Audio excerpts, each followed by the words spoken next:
Você já se perguntou como empresas como Spotify ou Netflix sabem exatamente o que te recomendar para você consumir? A resposta para uma parte desse processo se chama engenharia de dados. Eu sou Gabriel, tenho 27 anos e sou engenheiro de dados, e hoje eu vou explicar um pouquinho de forma simples e prática sobre o que é a engenharia de dados e por que ela é tão importante no mundo da tecnologia hoje em dia. A engenharia de dados é a área que cria os processos e os sistemas que vão coletar, armazenar e transformar todas as informações, por fim distribuir para alguém consumir. No fim, o que a engenharia de dados faz é transformar dados brutos em informações úteis. Pensa assim, na engenharia de dados, o engenheiro de dados é como se fosse o chefe de cozinha.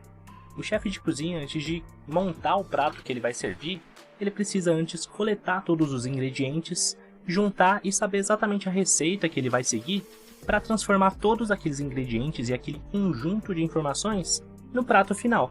É exatamente isso que a engenharia de dados faz, junta todos esses dados brutos e transforma em alguma informação útil para o negócio. Agora fazendo um paralelo com o dia a dia de uma empresa. Uma empresa pode coletar os dados do site dela, pode coletar dados de vendas, de clientes, mas o dever de juntar todas essas informações, tratar elas e disponibilizar para que o analista, o cientista de dados possa usar, é do engenheiro de dados. É a engenharia de dados que vai cuidar da organização e da criação do processo que vai juntar essas informações e distribuir.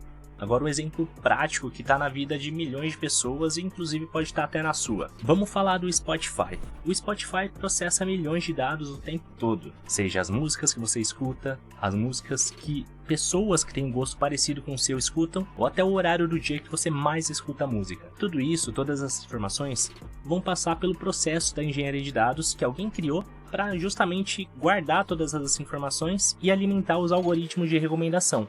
Por isso que sempre que o Spotify te recomenda uma música nova que você ainda não conhece, é sempre bem parecido com aquilo que você costuma ouvir. Mesmo que você não conheça, o estilo vai ser bem parecido, porque já tem uma chance de você gostar, já que você já escuta coisas parecidas com aquilo. Sem a engenharia de dados, os algoritmos que recomendam esses conteúdos para as pessoas, eles não seriam tão assertivos, porque eles iam ter que coletar dados caóticos que não estão organizados, e aí não iam conseguir exatamente saber aquilo que eles precisam recomendar para o usuário. Tá, mas como é que tudo isso funciona na prática? Como que a engenharia de dados é aplicada no dia a dia? Para fazer tudo isso funcionar, existem milhares de ferramentas no mercado hoje em dia.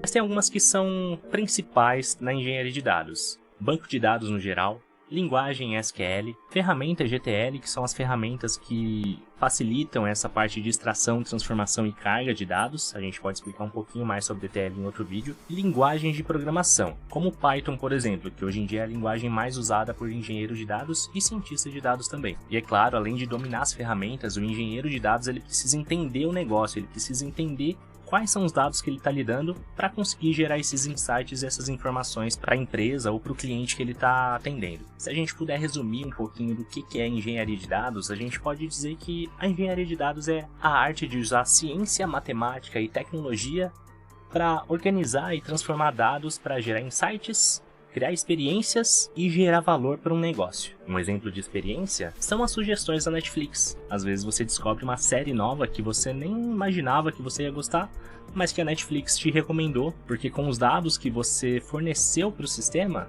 ela conseguiu prever que você ia gostar daquela série que ela te recomendou. E aí, ficou com alguma dúvida? Deixa aqui nos comentários se você quiser saber mais alguma coisa sobre essa área ou até como ingressar nessa carreira. Não esquece de curtir o vídeo e se inscrever no canal para acompanhar os próximos vídeos. Até mais!